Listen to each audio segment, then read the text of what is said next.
In progress. Are we live, Gregory? Yes, sir.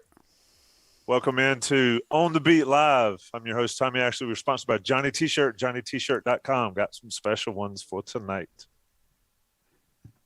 With On the Beat Live comes Gregory Hall because he runs the show. I've yet to figure out this live YouTube stuff, so I just let the young guys handle it.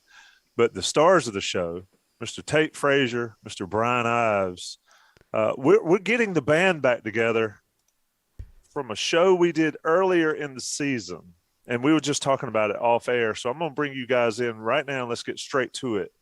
The conversation we had months ago, can we believe the conversation we're about to have, Tate? Well, Tommy, it's great to be here. If you had told me, 6 months ago, like you're saying, that the North Carolina Tar Heels would be in the position that they are in currently, that they would have made the Final Four in New Orleans, that they would have, knocked out Coach K and said goodbye to the Duke era of Coach K, then I would have said, man, that's a pretty sweet deal. What did we do to get that? And I think it was putting up with a decade of Coach K getting all the coverage. You know what I mean?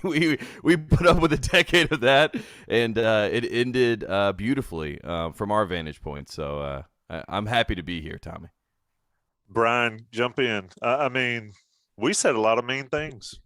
Not too terribly long ago. Truthful things, though. Truthful at the time.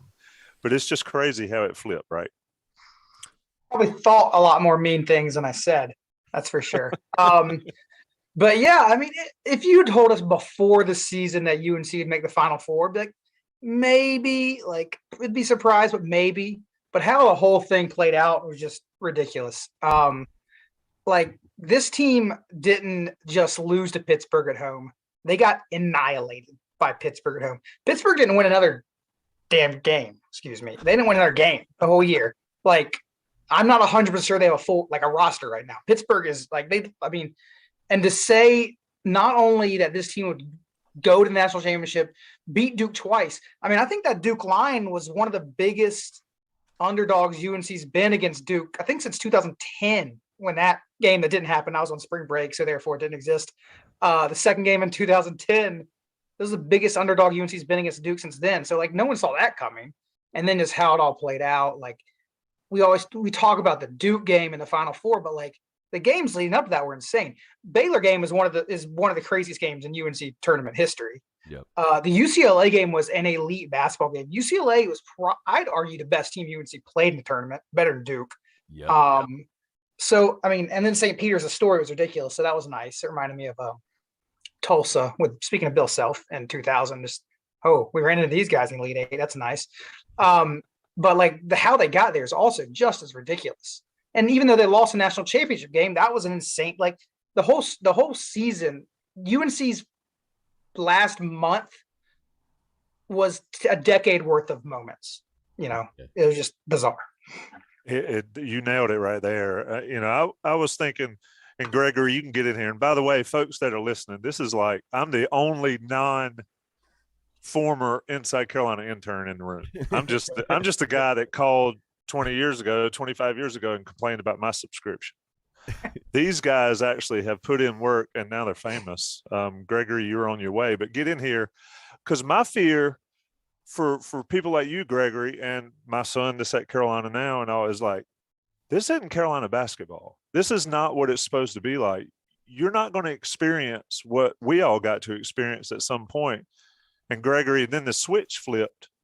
And I don't know if there was a bigger game, non-championship game, and I could make an argument that Duke Final Four game a couple of weeks ago was as big as any of the national championships. That happened. Gregory, your thoughts on all of this stuff before we dig down into the nuts and bolts? I think the craziest part of that is we said the exact same thing after Carolina beat Duke in Cameron. We were like, this is the biggest non-championship win in program history, arguably. It's up there. And then less than, I guess maybe it was a month later, right? Because that game was March 5th, and then the Final Four game was, April 2nd or something like that? All of a sudden, it's one-upped it, and it's Carolina Duke again.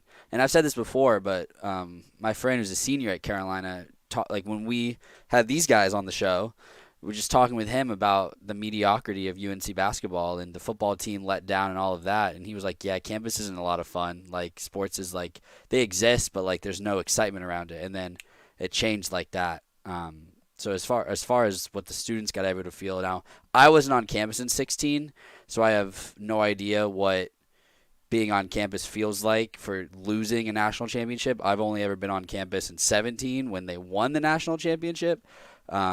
So I can't speak to 16. Yeah, humble brag there. Am I the only one who's seen a natty? I got 09, but I bookended that with 08 and 2010. So, you know. Okay. I've seen pain. Tate probably didn't see any pain. I had 2012 my freshman year. That was That's pain. But I got the scoop because James Michael was like, Kindle's not playing, and I was like, hey, I have a scoop, Greg. What? He's not playing? I still think he's playing. Oh, man. It appears he broke his wrist, Greg. I got the scoop. Yeah, terrible times. Look, so let me ask you guys. You guys are more on the national side of it. And Tate, you can start. Carolina wasn't relevant, but now they are. Does it take a national title run?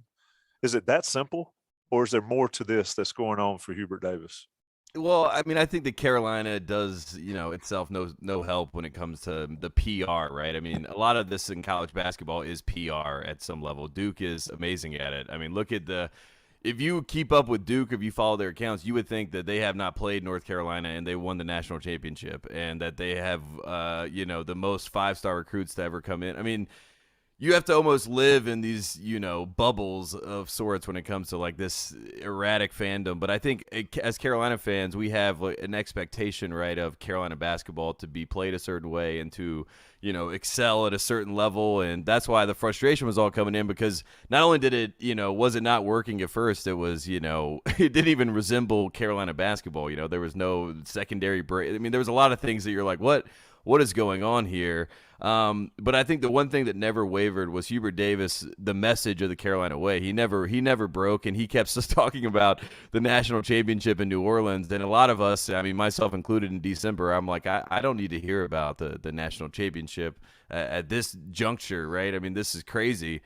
But he believed, and they finally bought into what he was, preaching, which was Carolina basketball. And we all have a reverence for it. I feel like it's like church, to me at some level, Carolina basketball. I mean, it's something that it's familiar to me. It's something that brings my whole family together. So Hubert Davis is the same way. It is the whole Carolina family. And I don't know. I mean, the whole journey of it all to get to this position for Carolina, to be back relevant in the conversation. I mean, I was a Carolina personality, and when I would bring up Carolina, I just get eye rolls. You know what I mean? Like Titus on our show is like, this year we're not talking about Carolina. There's no point. You know what I mean? And then we jokingly, sarcastically, ironically, whatever you want to call it, did the ACC update every single week. And I jokingly said that Carolina was not as far back as you may think, because the PR of Duke would make you think that they played in the WCC and they were Gonzaga, and every other team in the ACC was absolute trash. I mean, that was the way that it was marketed. So from the national perspective, they were the Duke fans that convinced everyone Carolina's little brother, that they are irrelevant to the conversation. Armando Bacot sucks. Wake Forest is even better than them. They're on the bubble. All this stuff, that was the national conversation. And to the point where you're like, I don't even feel like arguing this, because it kind of is what it is. And then all of a sudden it just flipped on its head. And now, I mean, Mark Titus is wearing a Carolina. Oh no. The professional podcasters Carolina jersey. He's wearing an Ed Cota jersey at the Final Four. I mean, if you had told me that was simple, It gets it all back. I started to steal Titus's jersey. Ed Cota, so it must have been a good point. You cut out, Tate. That's what. Can you guys hear me now? Yeah, you're back. Yeah. All right. But yeah, I mean, the fact that Mark Titus is wearing a North Carolina jersey, that just goes to show how much we became the team of the zeitgeist. And, you got all, the big cats of the world that are like all in North Carolina, Barry and Coach K and all this stuff. I mean, it became like this national conversation of good versus evil, which is what we all have kind of bought into if you were a Carolina basketball fan. And we got to see it on the national stage. And It was great, and it ended as I had dreamed it would. You know what I mean? Like that was the best case scenario for all of it to end. You know, the reign of terror that has been, you know, most of my life with Coach K, it finally came to an end. I too dreamed of losing a 16-point lead in the national championship tape. Yeah, I mean, I was about to say, wait a second. I mean, look, we knew that there was not going to be always rainbows and sunshine. You know what I mean? We had to have some stormy days on the other side, but it was a deal with the devil, so that's what it was. I think Tate brought up a good point about, and this might get me some hate, but on the idea of Duke as this PR behemoth, whether Carolina fans like it or not, they are the most popular and the biggest brand in the sport. How they became about that, I don't know. You can argue that. But they have 2 million followers on Twitter. No other sports team has 1 million in college sports. Not Alabama football, not Notre Dame football, not Carolina basketball, nobody. They have done a wonderful job of putting themselves in the conscience of young people, obviously of recruits. So there's not some conspiracy to promote Duke. You know, they've sort of built themselves into this. Yeah. And so when you're Carolina, when you're their rival and their more successful rival that has been better than Duke, has more titles, has more Final Fours, and their more successful rival that has been better than Duke, has more titles, has more Final Fours, more head-to-head wins, all that, I understand how that irritates Carolina fans because, like, listen, we've been better, and since Coach K came, we've been just as good. 5 national titles, 50 wins, all that. So I get why that irritates fans a lot. But what this run did is remind people that this is North Carolina basketball. This is not a Cinderella. I loved when Hubert Davis said this. No, we're not a Cinderella story. We're North Carolina. We've been here more than any team ever. Yeah. So I think Carolina fans needed that for themselves to realize that don't worry about Duke. You don't need to obsess about Duke. You are North Carolina. Yeah. You are on a good day the biggest brand in the sport. Because of your accomplishment. So I think that's what really helped, you know, propel and energize the fan base. I remember I was on with y'all before the Michigan game, and I said there was no juice with the program. That win helped for a little bit, but this really provided the juice. North Carolina was America's team, which is the weirdest thing in the world because North Carolina has plenty of detractors. But it was North Carolina was back in the national consciousness for the first time in what? I mean, I'm not counting 2019. For the first time in 5 years, which is an eternity in North Carolina basketball years. So I think this year, more than anything, showed North Carolina and their fans and reminded them of who they are. So I think that was the biggest takeaway for me as far as, you know, the journey and sort of the narrative around this team. And it's hard to know, but if that 16-point thing 16-point failure, whatever you want to call it, failure, implosion, whatever, doesn't happen. I thought if Jason Capel's shot won that game, then Carolina's win on April 2nd won the national championship. It's that simple, Gregory. You don't get it.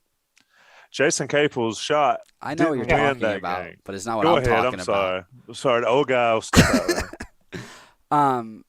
Who knows if Armando Bacot today announces that he's coming back. Yeah. Right? Like, and I know NIL plays a role in it, and yesterday on Coast to Coast, last night, Sherrill talked all about the implications of NIL and the things that the players have in the works. I mean, they're on an Iron 5 NIL barnstorming tour right now. Like, they are in Gastonia, North Carolina, home of Greg Barnes, chilling. Is he there? No, he's in Key Largo. Yeah. Which is why he's not with us. He stood us up for the Keys. But who knows if the deserving ACC Player of the Year would be returning to North Carolina next year in Chapel Hill with a chance to run it back, right? And it's pretty crazy. And UNC being America's team, like anybody but Carolina didn't exist the last 2 months. I don't think that'll be the same case next year. I think anybody but Carolina will be back, considering the favoritism that they'll have pretty early on, and deservedly so. And isn't this what Carolina fans have wanted? Like, you want that attention. You've been begging for it. Why does Duke get all this attention? They get all the hoopla. Well, that hoopla is assuming things go based on, what has been posted on the Inside Carolina and Premium message boards. Please subscribe if you'd like to know the inside scoop.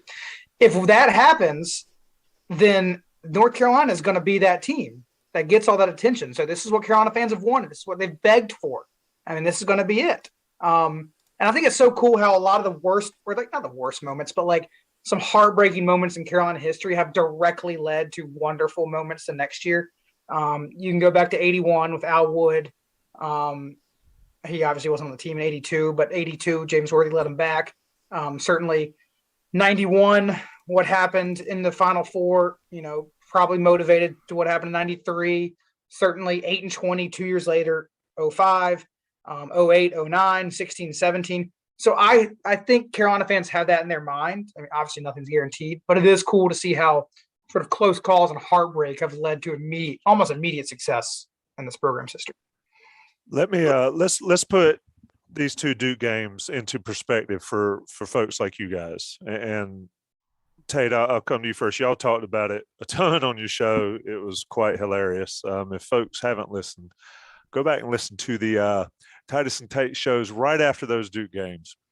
Worth the price of admission. Even if you get to hear them free, you can pay, and it's still worth it. Tate, where do those two Duke games? Which one do you rank higher? And where do they reside in Carolina basketball history? I mean, I mean, as far as ranking wins over Duke, in my life, I mean, I think the Final Four game is number one. I mean, I think maybe it's a little bit, tailored to the fact that I was in the building, and the fact that it was shaded around the whole idea that Coach K will never coach again. I mean, the gravitas of the moment and witnessing it, and we all have experienced so many Carolina Duke games in our lives, and Carolina has been up in so many Carolina Duke games, and they have not come through in the end, and Coach K has left, and we have felt that pain so many times. And in that building in the Final Four, I think that we were all waiting for the moment where it flipped and it became that kind of game, and the fact that they persevered, and this group especially persevered and won that game. I mean, I think that's number one for me when I talk about Carolina Duke. And I mean, I think the craziest part about it is that when you talk about Coach K now, it does have I saw people saying his legacy is tarnished, like, shut up. I mean, obviously that's not the case. He is going to go down as the greatest coach when you look at the resume, but it is amazing that his final lasting memory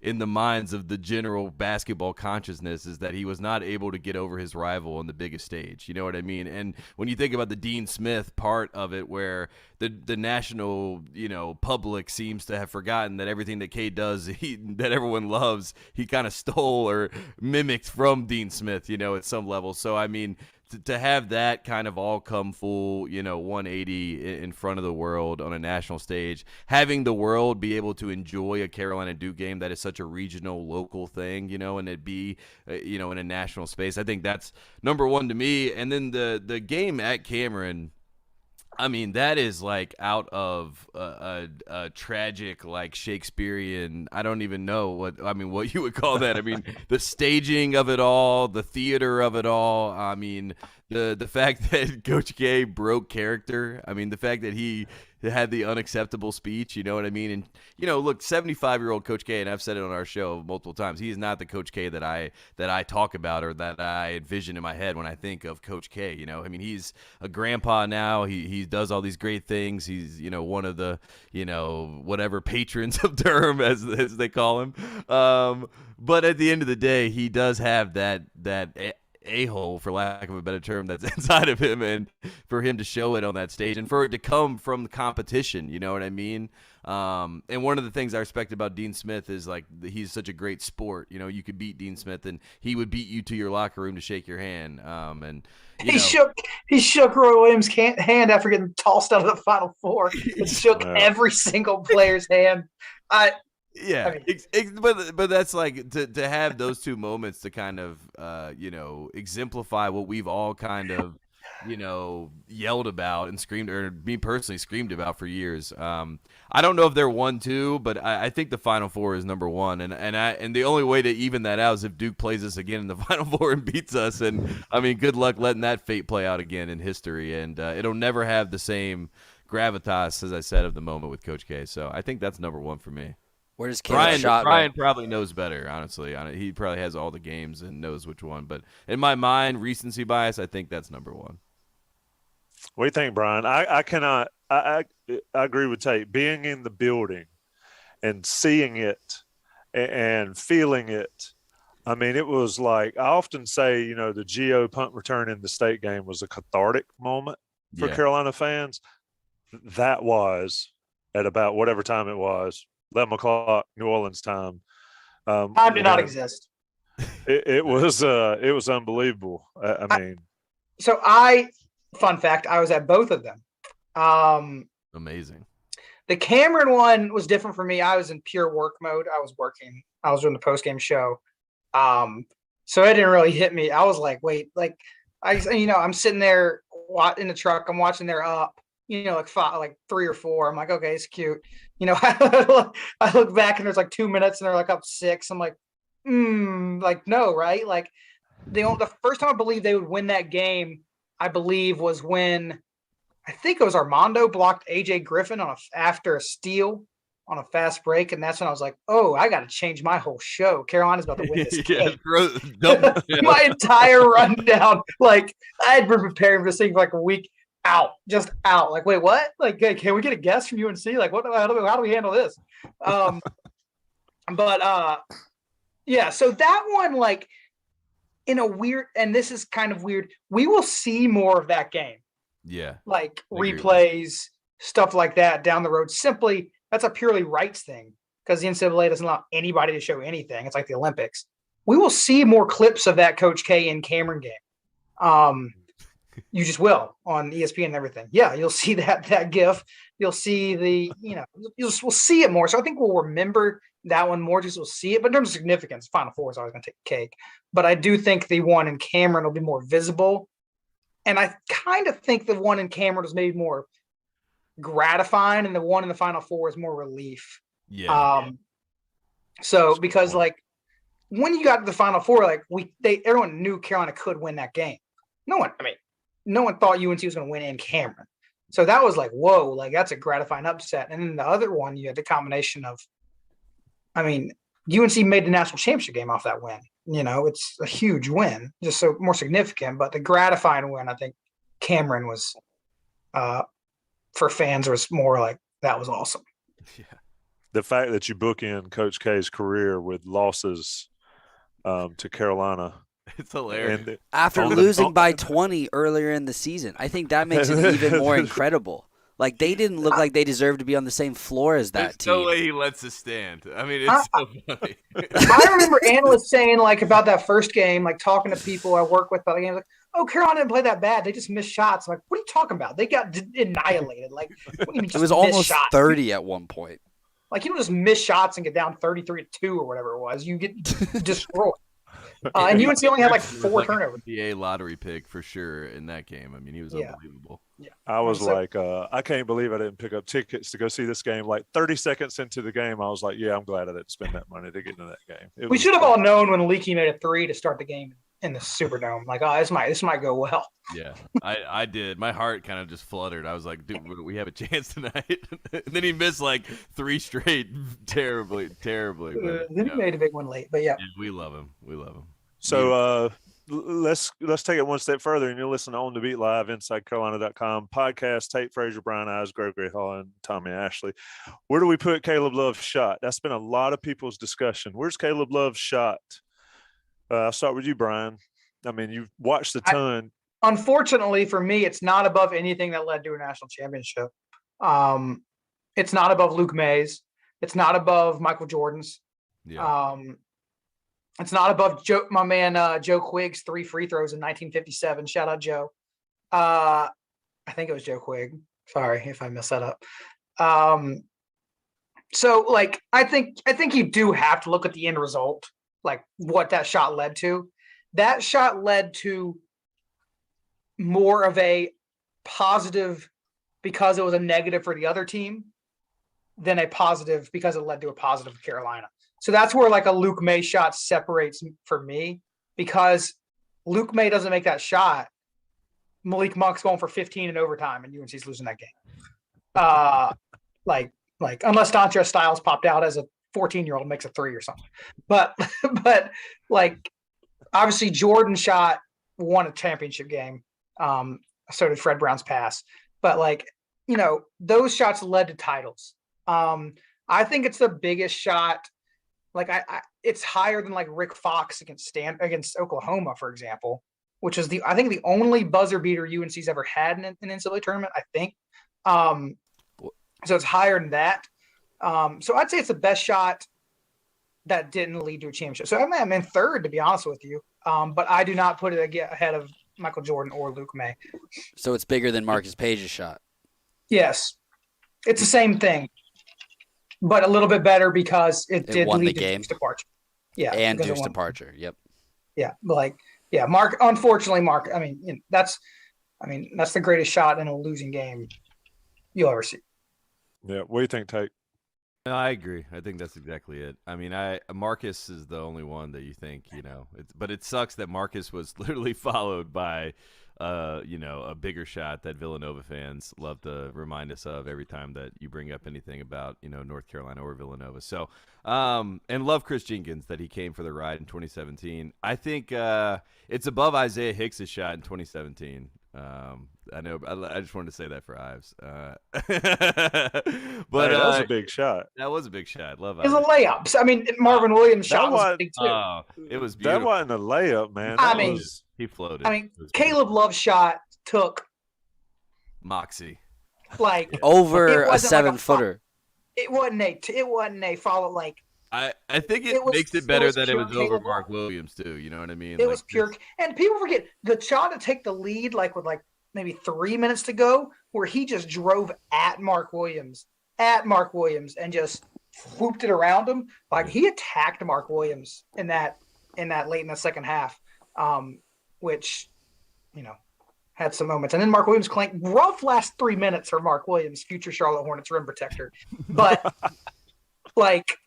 The two missed free throws. If this was a Duke podcast, like those are horrendously egregious two missed free throws by Mark Williams, and Trevor Keels missed one. So rough last couple minutes, Mark Williams. But yeah, for me, Caleb shot's right up above Marcus, but not on Luke May level. Number 3 is perfect. I agree with that. I'll tell you, I put the game itself behind the national championship games, even though 09 was a given. So I might move it in front of that one. But if Villanova fans ever talk junk, just remind you of the 09 semis. That went real well for Villanova. Yeah, really. Or the 05 Sweet 16. They claim Raymond Felton traveled. He did not. Yeah. Tommy, since you brought up 09, Armando Bacot coming back for his senior year. Tyler Hansbrough came back for his senior year in 09, 23. Where does Carolina go from here? It's to everybody. Like obviously you're still waiting on some decisions from some people, but if everyone comes back, Dawson Garcia into the transfer portal, Anthony Harris into the transfer portal, Leaky and Caleb still have decisions to make. If they're back, what does next season look like? Is it 09? Is the expectation that high? What do you think, guys? And let's talk about this Armando Bacot coming back, because that video he put out was something else, and he got the juices flowing for the Carolina fan base. So Tate, what are the expectations? Well, that was good PR from Bacot. Bacot is like one of the best branding people that Carolina basketball really has out there, and it seems like tweeting at transfers. Yeah, it's like a mom and pop operation, you know. It's like Bacot, like out there on the front lines making it happen. So kudos to him and shout out to him. I mean, he is saying everything that, you know, you want to hear as a Carolina basketball fan. He obviously, you know, buys and has bought into what Hubert Davis is putting down, Coach Davis is putting down. So I am really excited to see him have the opportunity to get the accolades that I think he rightly deserved this year. I think that he, you know, when we look back, I think it's obvious, in my opinion, that he should have been ACC Player of the Year. I mean, at the time, it was not something that was obvious. But when we reflect back and look at the number 2 overall ranking, I think you say, okay, that guy was getting double-doubles every single night despite all the ups and downs and was all in all a great player. So I'm excited to see him come back and get some of that, first-team All-America preseason press. I think North Carolina is going to be preseason top 5. I don't think they'll be number 1, but I think with Baycott coming back, they get the top 5 bump because he's that important. 31 double-doubles. I mean, when you're in David Robinson territory, when you talk about, and then you set a record yourself by having 6 straight double-doubles in the NCAA tournament, you're in rarefied air anyway. All the Carolina record books, that stuff was getting tweeted out today, and you look at how far away he is. I think he's 10th on the rebounding list right now, but he could catch Tyler Hansbrough, which is insane when we think about Tyler, you know what I mean, and watching Tyler. And, Tyler is one of those people that you're at the 12-minute mark, and you look up, and you're like, he already has 8 rebounds and 12 points. What the hell? How is that possible? I think Armando has the potential to have that kind of year next year. I don't want to put the pressure of them on an 09 type level. I don't think that Armando's coming off a National Player of the Year like Tyler was in 2008, obviously. So it's not the same level, but I expect Carolina to be in the conversation when people talk about preseason top 5 and potentially preseason number 1 if Caleb comes back and if Leaky comes back. Where you're at, Bryan? Yeah, I believe 09, I could be wrong on this, but I believe 09 is the last team in college basketball to be preseason number 1 and win the national title. So, no, that's not going to happen, and that shouldn't be the expectations. I'm not trying to be a Debbie Downer, but this team was an 8 seed. Yeah. Like, they didn't, You're right, perspective there. Yeah. I mean, they were an 8 seed. But UCLA last year was, what, a 10 seed or something, a 7 seed, 10 seed? 11 seed. And they played like a top 10 team all year, and they were a top 10 team all year. So, yes, that can propel you to, heights. But, I mean, let's be real about what was on that 2019. Danny Green, Wayne Ellington, Ty Lawson, best point guard in North Carolina history. I agree. I buy that. Tyler Hansbrough, best statistical player in North Carolina history. And so, it was different. Ed Davis, first-round pick. Tyler Zeller off the bench, even though he didn't play much. Or he got hurt, I think, early in the season versus Kentucky. But the talent on that team is not going to be matched by next year's team. It just won't. And so it's not fair to put those expectations on them. But, I don't think a terrible comparison is 17. 16 was probably a more talented team with Marcus and Bryce. But 17 returned a lot of the key parts. It returned a point guard. That's so big in North Carolina. It's returning your point guard. It returned an incredibly productive big man that gets lots of rebounds in Kennedy Meeks. It returned a 4 that scored, sometimes got rebounds. My favorite stat is Isaiah Hicks never had 10 rebounds in a game in his career. But let Kennedy eat, man. Let Kennedy eat. And it returned a couple shooters, So I think that's a more apt comparison, like a top 5 to 10 team that can maybe get hot and get the right matchups to win the title. But no, 09, no, not fair. 2008 was the best team in the country. They flamed out in the Final Four. It was the best team in the country, and they returned everybody from the best team in the country. Aside from what, Brandon Wright, was he still there? Was Brandon Wright 08? That's not happening this year. But it's the highest expectations UNC should have of a team since 2017 for sure. Now this team is not returning. What I think we argued, and it's arguable across the board who was the most important, and obviously Baycott, but Brady Manick might be number 2, and he will not be in a UNC uniform next year. Second in single season school history in threes with 98. How do you replace that? And as of now, there is not an open scholarship. So as of now, this team is set with its 13 players. And the transfer portal, although they're keeping options open and things like that, there's not any active communication and things like that. And there's more details and scoops and things like that. But this team is set as of now. There's still decisions to be made, but let me throw in the caveat. As of now means 8:39 p.m. on Wednesday, April 13th. Yes, that could change. We could get an update in 5 minutes, but that's not saying we're going to. I'm just talking This is about supposed to be how evergreen quick. content.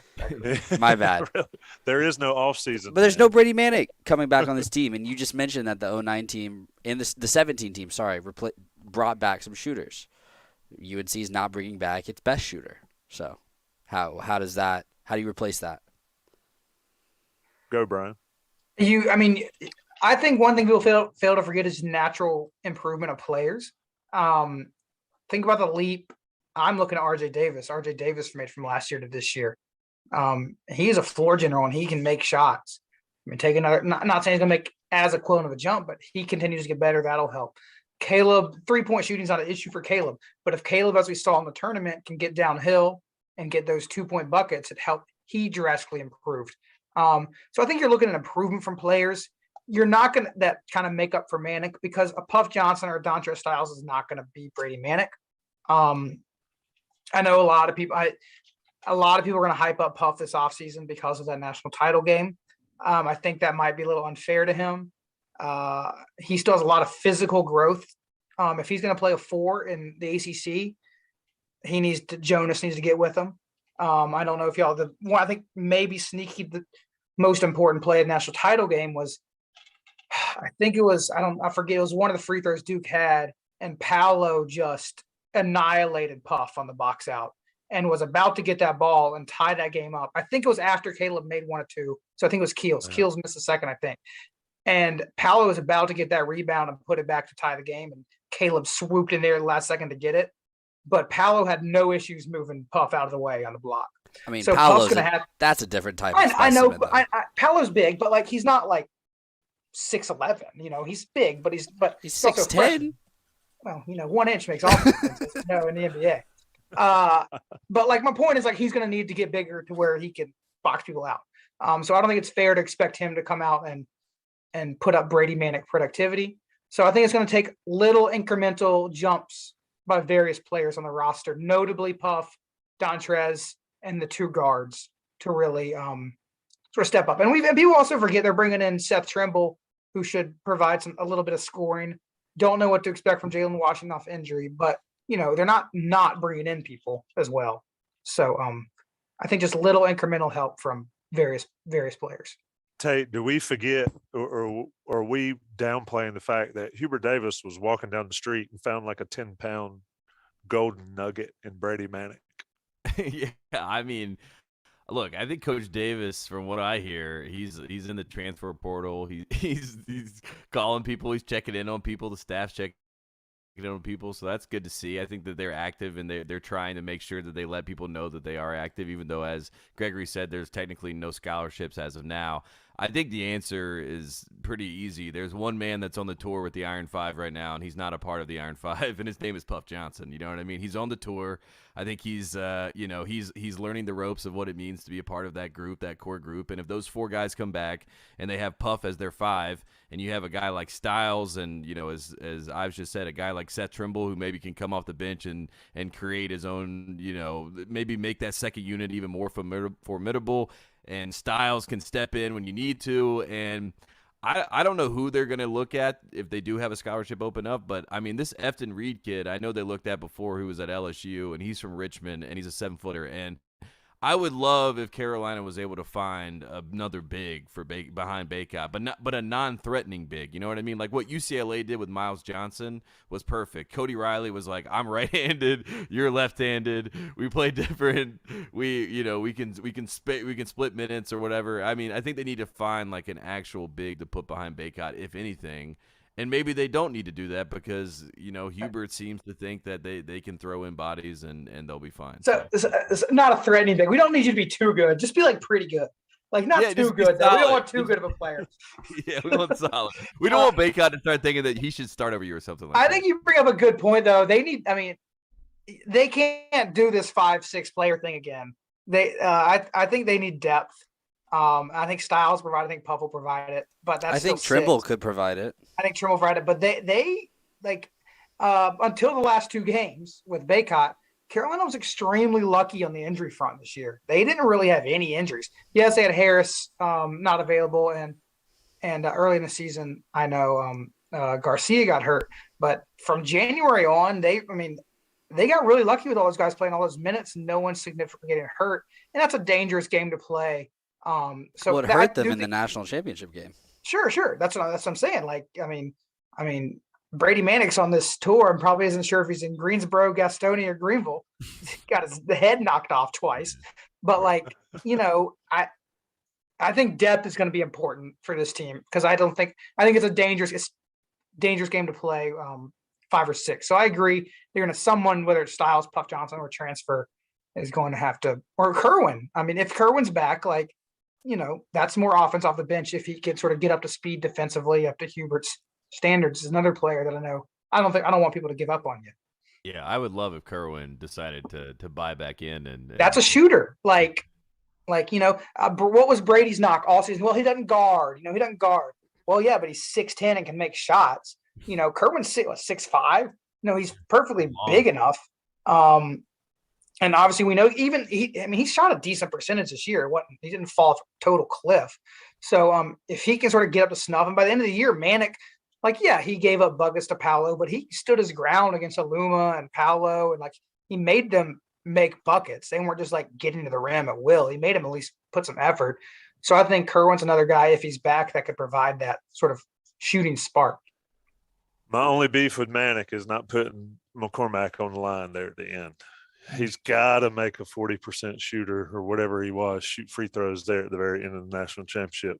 So in the span of a month, Carolina's back relevant. Tate, what did we learn about Hubert Davis?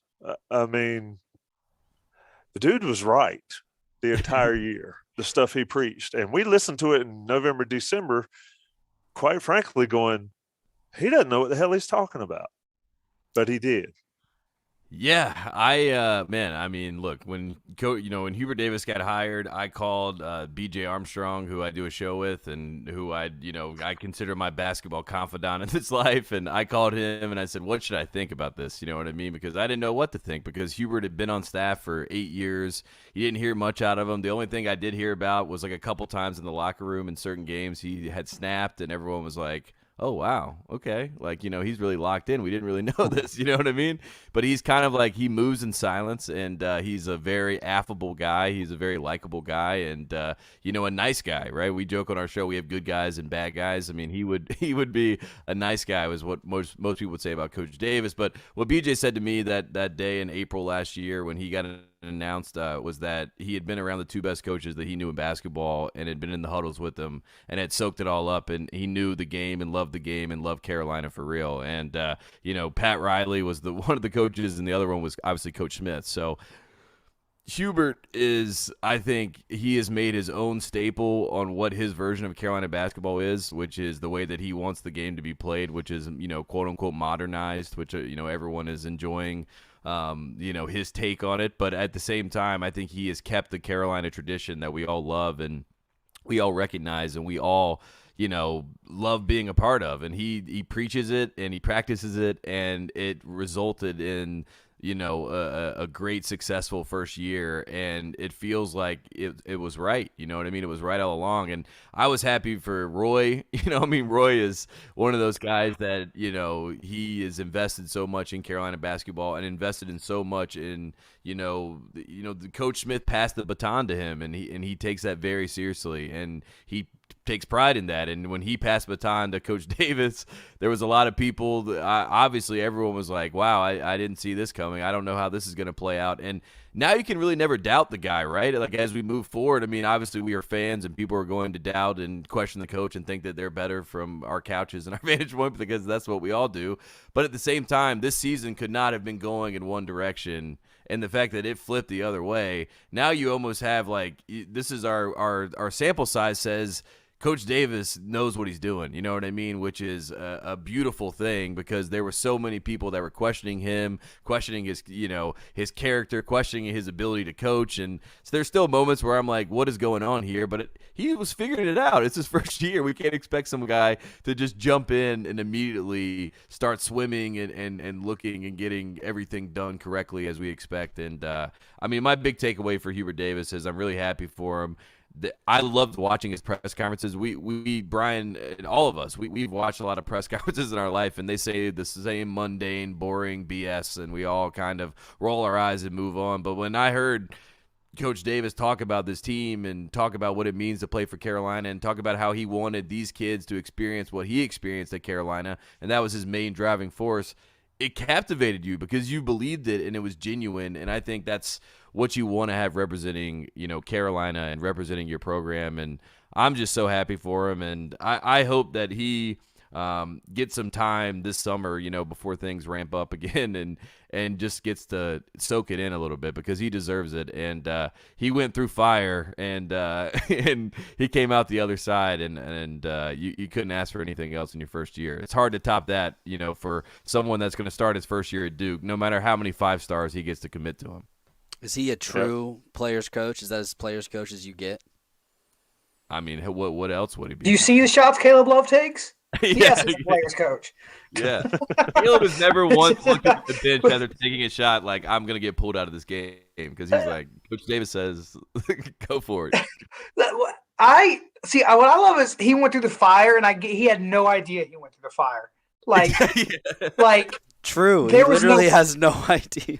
No clue. He has no clue.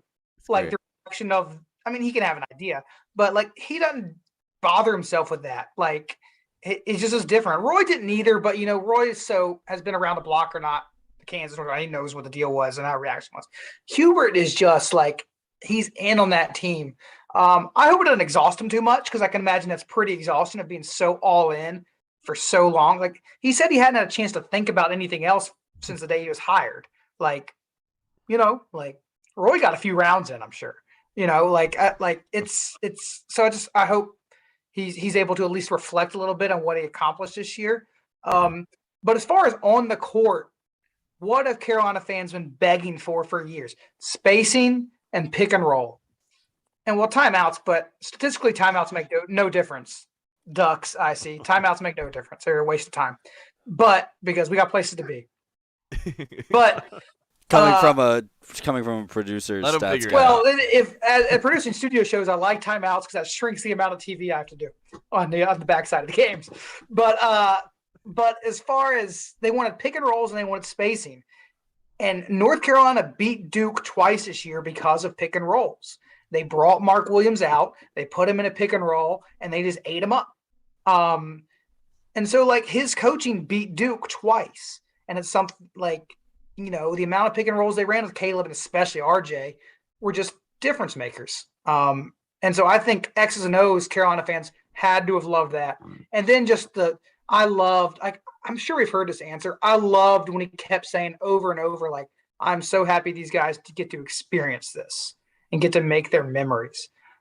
Because someone like Baycott, who's been there 3 years, never those are 2 rough years. Leaky was on a 2019 team, but he'd been through some stuff.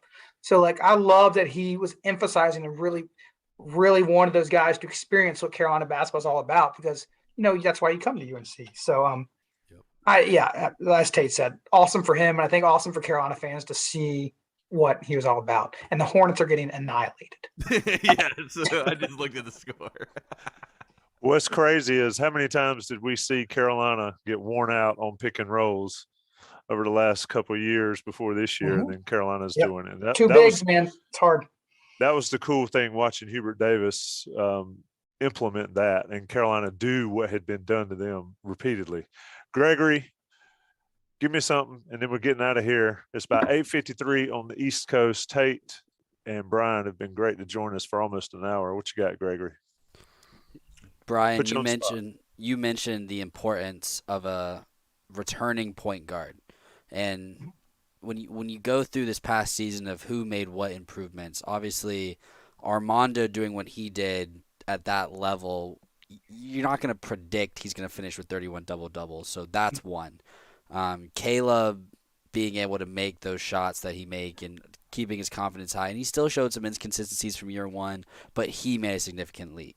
Leaky Black was extremely healthy for the first time, and we saw what he was able to do defensively, right? And Roy told Dewey that he's finally healthy. Like, that's how he's able. Like, Roy always knew that Leaky was capable of this kind of stuff. So that's number 3. The Brady Manic improvements is number 4. But I think one of the most important improvements in what we saw with the evolution of this team in the last 2 months was RJ Davis. His ability to do what he did as far as getting downhill, finishing, but also dishing, scoring when he needed to. Like his 30 points against Baylor. They lose that game if he scores 27 points. I mean, technically he kept them in the first half against Duke. Exactly. He's the only reason he kept staying in the game. How does he get better next year? Because he made that freshman-sophomore leap. But as far as guys improving to replace Brady, what does the point guard situation look like? Because I guarantee you if Caleb comes back, some of the feedback he's going to get from the NBA is point guard's probably your position in the NBA. So what do you guys think is, obviously for you too, Tate, what do you guys think that dynamic looks like next year? What does RJ need to improve on, and how does the 2 ball handler stuff go again after they saw what was beneficial the last 2 months? I mean, to win now, you need to have 2 primary ball handlers, really. So, I mean, look what Baylor did. They had 3. So they had 3 basically point guards. And when you press them and you put them in any pressure situation, they were able to break the press and no problem. So I love the idea of Caleb coming back. RJ there's no doubt he's undisputed a Carolina point guard. Put him in the fraternity. He gets it. He knows how to play the position. I love watching RJ play point guard, and I think Hubert empowering him from that position was, huge for this season. And I think Caleb, you're right about the NBA guys telling Caleb that he needs to play point guard, but playing off the ball and learning how to impact a game without having the ball in your hands is going to be much more valuable at the next level, as much as nobody wants to hear that.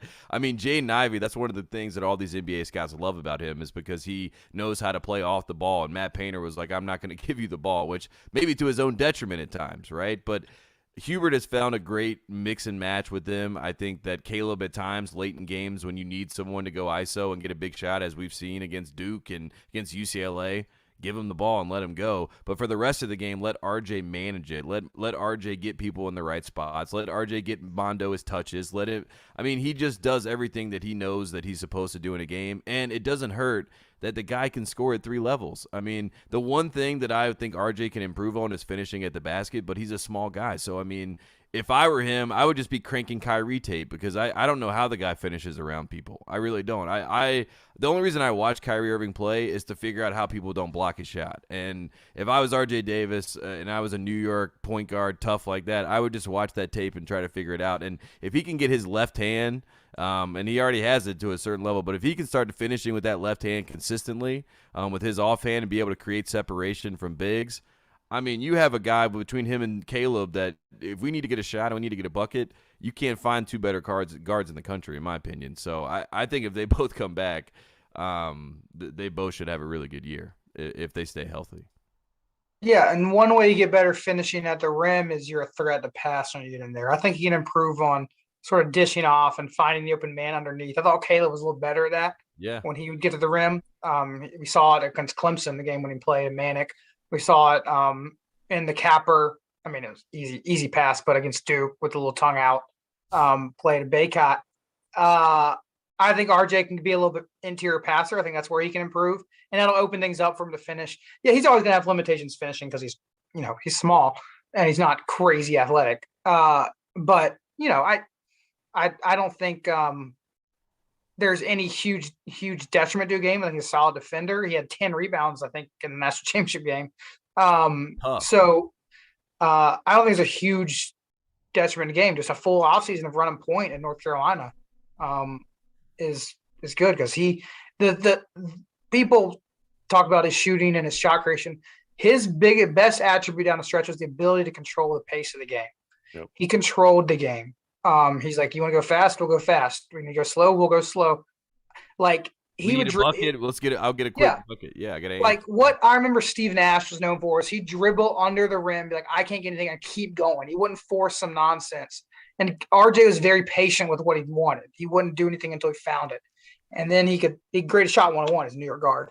So I don't think he has any glaring weakness. So I just think just small improvements in various areas. Let me ask the question about the guy we started with, and that's Baycott. I mean, he's got a funky shot. He probably could retool that and have an actual jumper. But Tate, what's he got to do to improve? I mean, it's tough to improve on 31 double-doubles, but you don't stay the same. You either get better or you get worse. What's he do to get better? Well, I think he's hungry, which is great. I mean, this isn't a Joel Berry, Theo Pinson 2018 season, you know what I mean, where it was almost like they had their own farewell tour, which was fun to watch.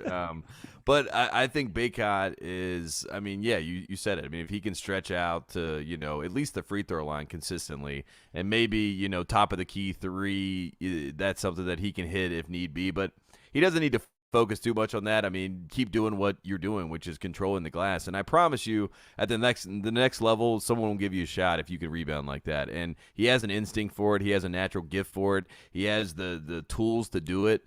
The only thing that limits him is the fact that he's, you know, 6'10", and, you know, his feet aren't as quick, and maybe, you know, he can work on some agility stuff, if anything. But at the end of the day, the guy's a dominant big in college basketball. He's going to go down as one of the best bigs in Carolina history if he continues on this. I mean, he already is, but if he continues and does what he is expected to do next year, you can only imagine what he's talked about. So I don't know. I mean, I'm so far annoyed with the NBA and all of their, you know, talk about you got to do this, you got to do that, when in reality they don't know what they're doing half the time anyway, and they're bringing guys up and don't know how to fit them in, and so Clearly.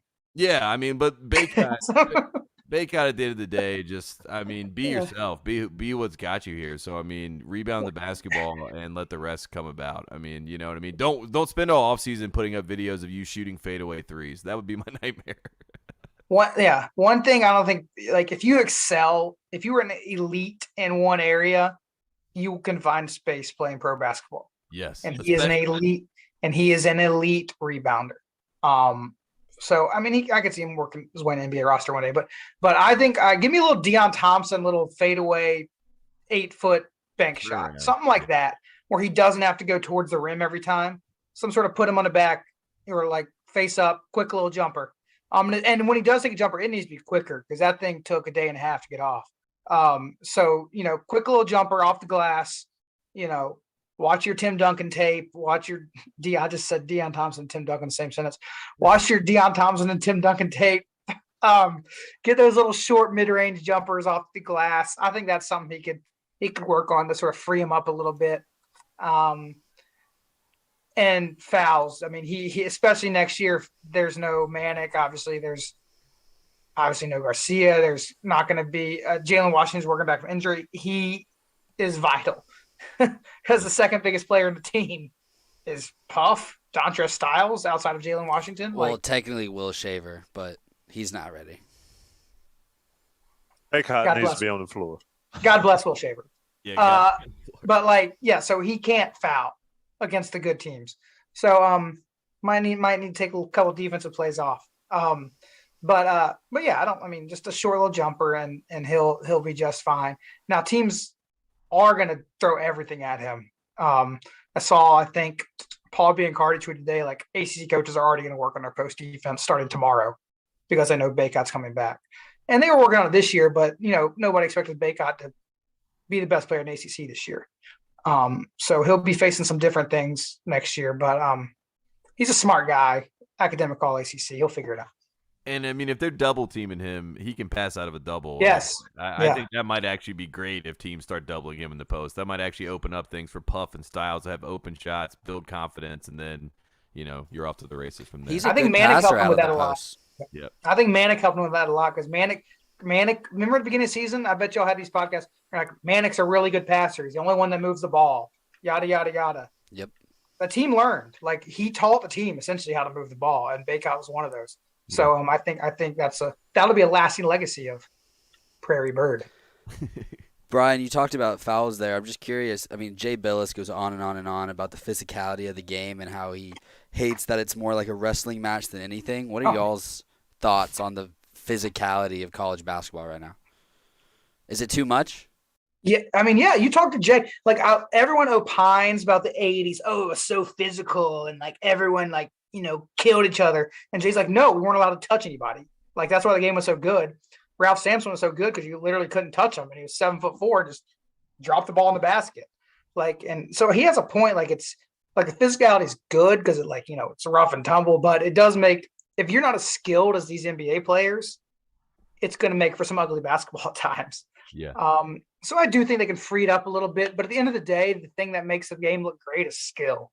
So you can try to police it and you can't do the same with the post players, you can't perimeter players.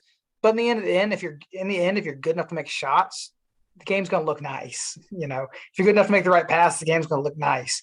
Yeah. Physicality are teams that usually aren't teams that are overly physical, are usually teams that aren't as skilled, and they're just trying to muck it up as copyright Titus and Tate muckfest. And so those are the teams that aren't as skilled. But if you're a skilled team, physicality shouldn't really bother you. You just be better at basketball than them. Yeah, Houston, I mean, I wouldn't be shocked if Houston wins a national title, at the current rate of how we're playing games, because they are the most physical team. They are, I mean, I wouldn't be shocked if Houston wins in Houston next year, to be honest with you. That would be like if someone came up to me right now, it's like, who's going to win the title next year? I would say Houston, and the reason is because of that physicality. And if they just can get one guard or one scorer, they had Sasser who got hurt, but if they can get someone like they had with Quentin Grimes that can just get them a bucket when they need it, I mean, that team is really hard to outmatch, and they have the best strength and conditioning program in the country. And Sampson is, he's a great coach. So, it's not great for the game, but also there are certain programs that it helps them, you know what I mean? And that's why they're so successful. So a team like Houston, they can't exist without that physicality. And let's not get it twisted. Baycott's an incredibly physical player. That narrative motivated Baycott, obviously, the team was soft. He's an incredibly physical player. He was insulted by it.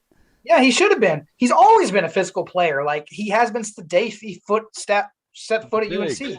Yeah. Manic was an incredibly physical player. He wasn't afraid to mix it up. And Caleb Love and RJ was on the floor half the time. So that narrative was weird. I think it just comes with wearing baby blue or something. But they're incredible physical players. So I don't mind playing that style. So if you're going to combine that physicality with Carolina's skill, I don't think that's a huge problem for them. Next year is the Jordan year, boys. Yeah, but if they won wasn't the Duke game win number 23-23 all time? I think the national championship would have been 23-23. Oh, good. So the Duke against Lafayette or something. Yeah, it was around there somewhere. Tate, Bryan, Gregory, it's been a pleasure to have you guys. It's funny, we talked months ago, and it's a very different show.